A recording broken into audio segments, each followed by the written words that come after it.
Como já escrevi anteriormente, o ser humano é composto de corpo e espírito, que não podem ser analisados separadamente.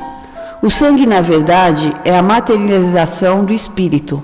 Por isso, a falta dele na cabeça, principalmente na parte frontal, enfraquece espiritualmente a pessoa, facilitando o encosto de entidades inferiores que se aproveitam dessa fragilidade para dominá-la e provocar conflitos. O choque como um fator agravante. A causa das doenças mentais. Ensinamento de Meixo Sama, A Arte do Jorei, página 121. A principal causa das doenças mentais é a falta de circulação de sangue na cabeça, ou seja, a anemia cerebral.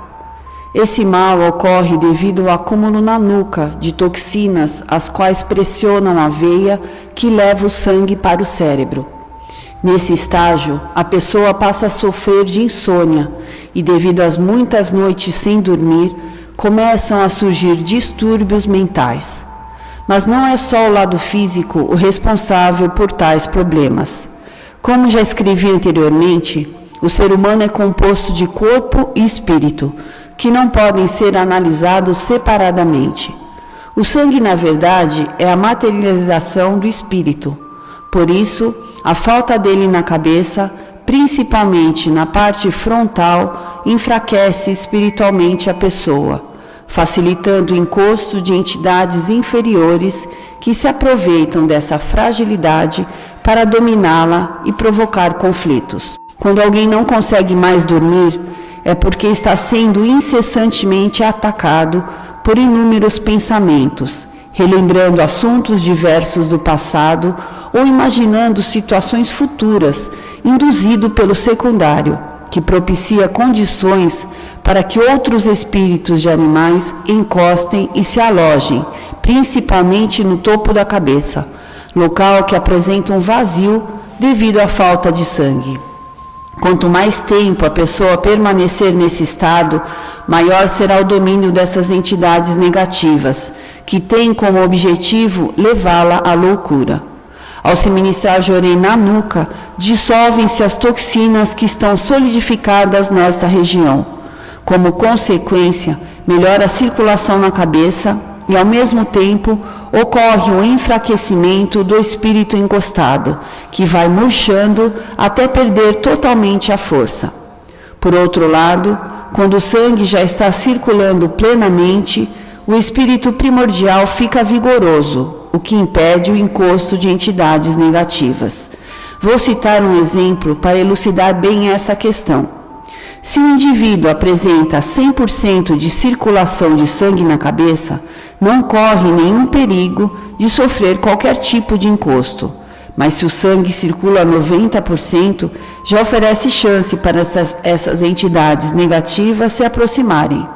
E conforme a insuficiência circulatória vai aumentando, mais será o risco de ataques de espíritos inferiores.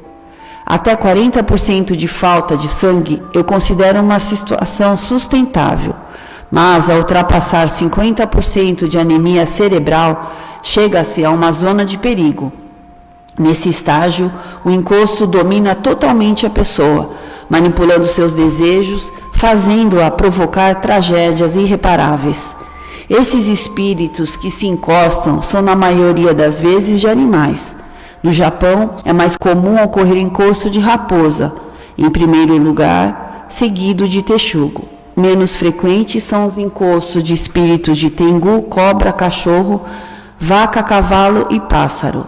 Creio que no Ocidente o processo é mais ou menos semelhante. É importante notar que existe também uma oscilação quanto ao volume de sangue que chega ao cérebro ao longo do dia.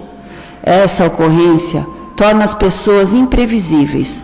Podem, então, às vezes, estar bem e de um momento para outro ficarem pálidas e principalmente sem circulação na testa. Esses sintomas as levam a um estado de agressividade, fazendo-as ofender os demais, criando situações de conflito, numa mudança total de personalidade. O choque como um fator agravante.